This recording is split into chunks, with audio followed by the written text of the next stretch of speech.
রাজা যাচ্ছেন জনগণ, রাজা যাচ্ছেন।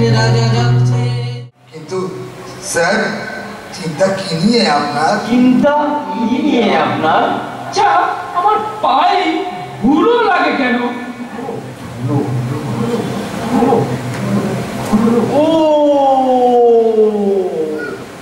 ও স্যার, এই ব্যাপার। এই কে আছো? রাজার চরণ যুগল ঘষে দাও একটু, সঙ্গে আরামও দিও কিছু।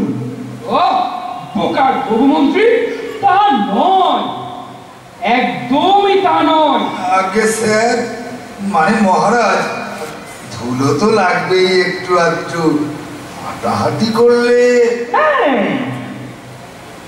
ধুলো মানে ধুলো তো প্রকৃতির সৃষ্টি।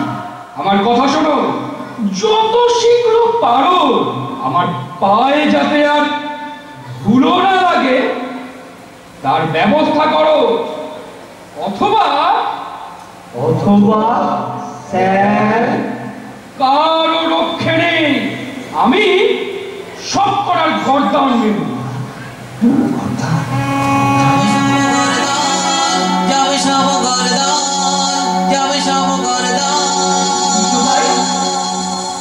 এই কথা ভেবে দেখি নাই, পায়ে ধুলো না লাগলে পরে পদধূলি কেমন করে পায়?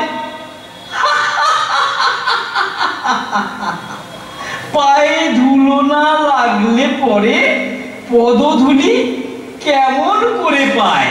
কি হলো মন্ত্রী মশাই, চুপ কেন? বলো ধন্য গিন্নি, ধন্য, যথার্থ উপায় পেল তোমার জন্য। এই যে পদধূলি মানে আপনার আশীর্বাদ, আপনার পায়ে যদি ধুলো না লাগবে তবে আমরা আপনার আশীর্বাদ কেমন করে পাবো? তাই আপনার শত সহস্র অনুচরদের পদধূলি দেবার জন্য আপনার পায়ে ধুলো লাগা একান্ত প্রয়োজনীয় বিষয়। ঠিক বটে, কিন্তু আবার কিন্তু বেটা তোমার ফিকির আমি ধরে ফেলেছি। জুতো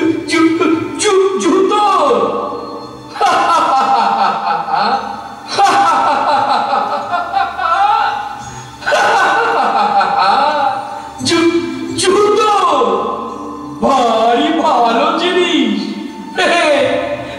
পায়েও পড়া যাবে, কালেও মারা যাবে। মন্ত্রী